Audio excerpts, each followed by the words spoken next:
YouTube. How's everyone doing? Jags to Riches, James Peters, thank you all so much for your time. The Boston Celtics have let the Evan Fournier 17 plus million dollar TPE go unused, and it expired as of yesterday, the 18th.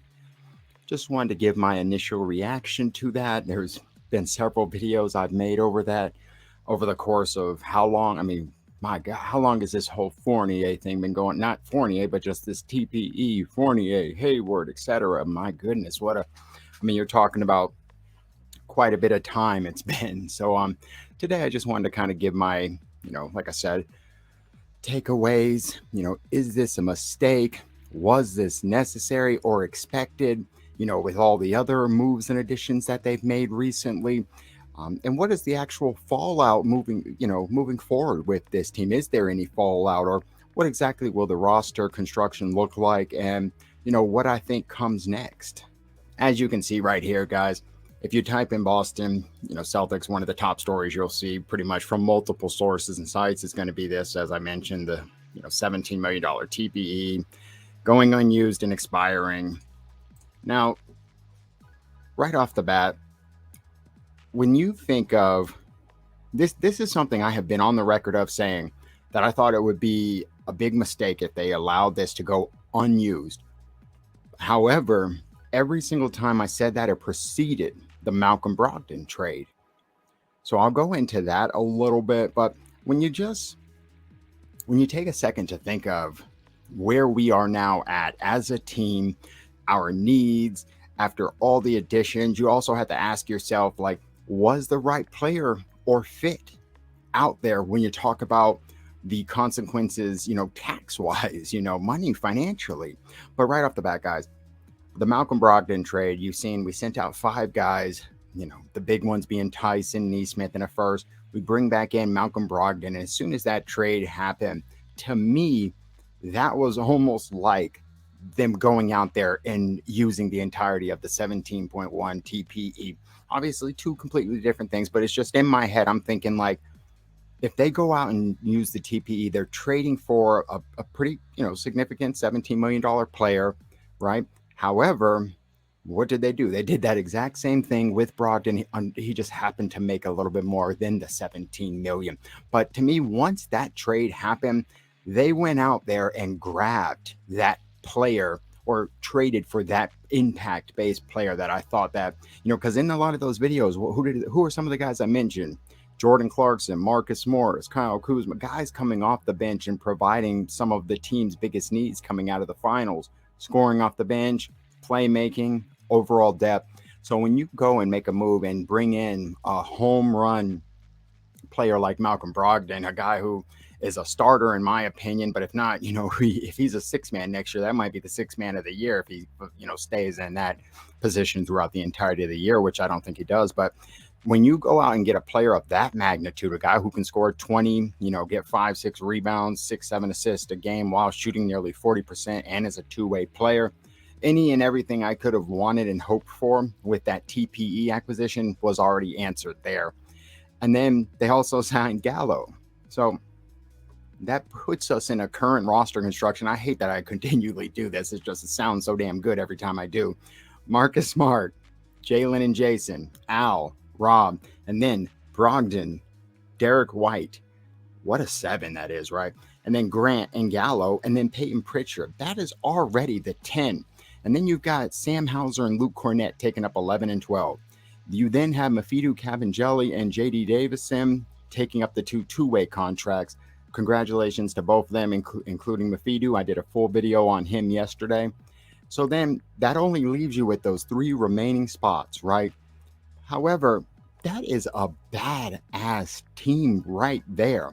This was a team that was already in the finals, 2 wins away from a championship. And then when you go and look at the additions already of Gallo and Brogdon, they're already knocking on the door of accomplishing everything needed this offseason, and in my opinion, have already won the offseason, because the only other side of it is the draft, in which you took a 53rd pick, J.D. Davison, who looked great throughout Summer League. What did he average? Like 13 and 8, had a 28 and 10 back-to-back double-doubles with a 17 and 10 to finish it out.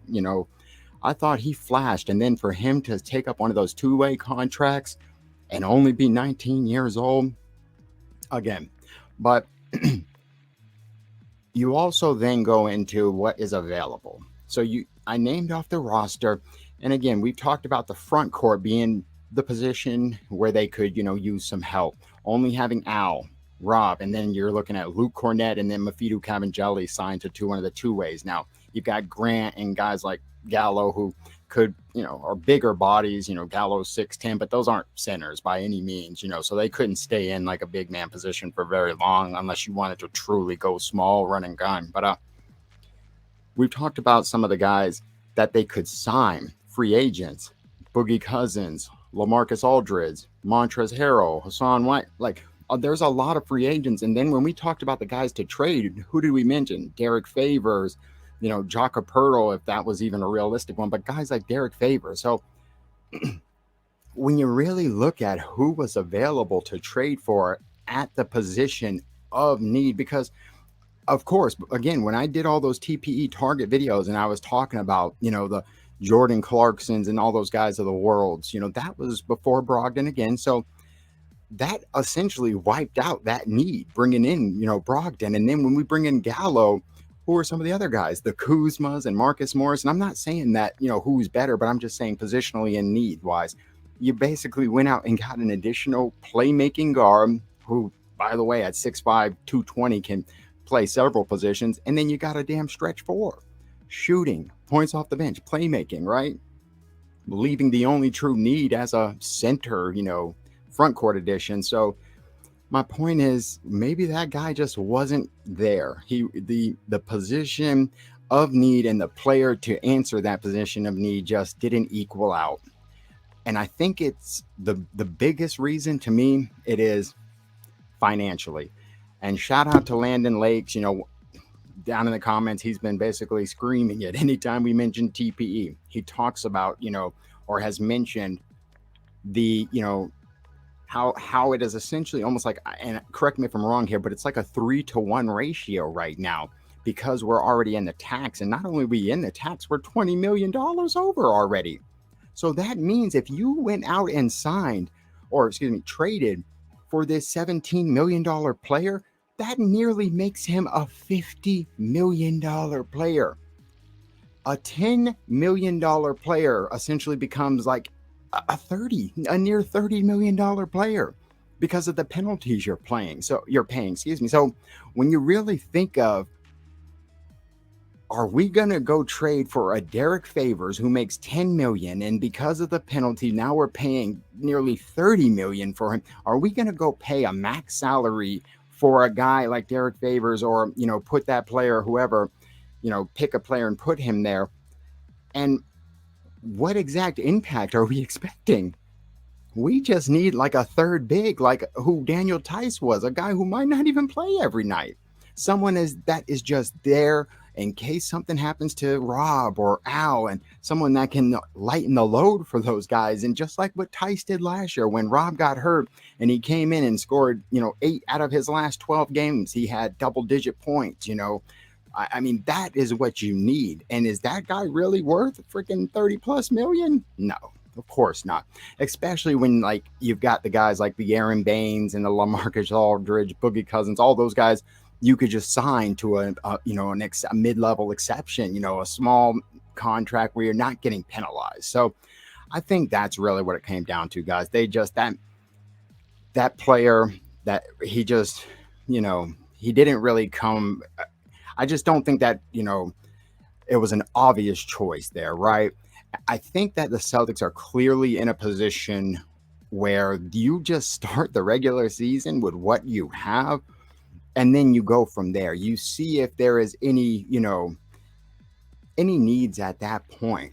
Because again, this was already a championship, level team, one of the best starting five. And since then, the only moves you make is not touching the core in any ways and just bringing in another two guys like Brogdon and Gallo to strengthen it up. So Now, what you might ask, again, I think that the roster and the rotation is pretty much set in stone. You go into next season and it's year 2 of Ime and all of our players essentially together. I expect, Brogdon, Gallo, it might take them a little bit of time.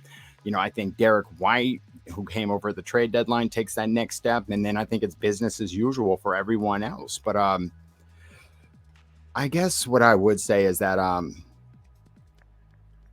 when it comes to filling out the roster itself, I think you just simply do that with what you've seen from the Summer League guys. I mean, I think enough of those guys showed you what is needed to make this team. What did we say? 3 available. Matt Ryan, immediately insert him. My 4 big ones were Ryan, Cavangeli, Davison, and Begarome. Davison and Cavangeli, 2-way contracts. I think Begarome, you send him back over to Paris to let him get the experience. And the notoriety that comes with what he just accomplished in Summer League. Again, he's only 19 years old. You got plenty of time with him as well. So you send him back over, you sign Matt Ryan, and then you have some other options there. I still think you got Broderick Thomas, who was with us last year, who did shows. I think he averaged around 14, 15 throughout the games he played. And then I also think that you've got Justin Jackson, who in the 4 games he played looked really good, scoring some points, came in at the start right before game 2. And I think he averaged 16, 17. My video yesterday went into full details on everyone's accomplishments and statistics throughout. But I think you have enough guys right there that you can start preseason or at least start the season and go from there. I've heard potential rumblings about if you need to really make a splash, and I've already warned you all that these are going to be the people you hear quite a bit brought up in trade rumors, that you could move on from a Derek White or a Grant Williams, players that move the needle and aren't scrubs by any mean, or strong rotation pieces for whatever team they go to. You could potentially send one of them out if you need to bring it, but again, I love what this team looks like. I love the depth, the rotation, the roster as a whole. And I think that you don't need to do a damn thing. If you want to bring in, if the only other move I make is to potentially sign a free agent center, to the bare minimum. And that would be an Aaron Baines, if he looks healthy. I've said LaMarcus Aldridge. I'm fine with any of those guys just based off of their price. Montrezl Harrell's a little intriguing. I would just be, the fact, remember, these guys have not been signed for a reason. You know what I mean? Think of it like that. We're kind of, about to be into August here soon, and these guys are all free agents still. None of the other teams have pulled the trigger either. So maybe, waiting, and if you need to wait even a little bit longer until the trade deadline, then you do what you got to do. But again, guys, this isn't a mistake. This isn't anything that I honestly thought was unexpected after seeing all the moves and basically how they constructed this roster through this offseason.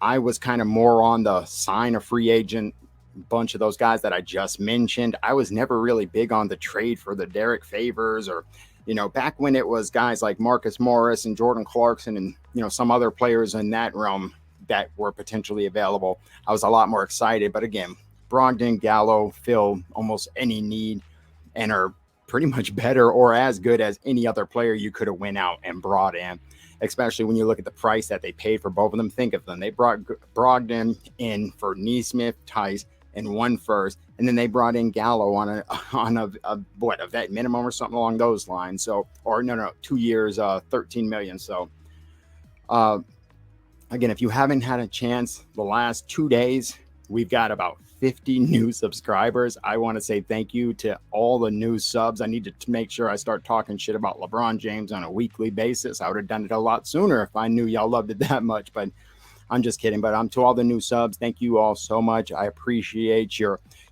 taking the time to invest in me. I promise I will continue to improve with each video and work my ass off for you all. If you haven't gotten a chance, check out the LeBron James video or the Mafidu Cavangeli follow-up. Both of those videos are doing extremely well. Again, thank you all so much for your time. Jags to Riches, James Peters. Have an excellent conclusion to your day, guys. Take care. Go Celtics.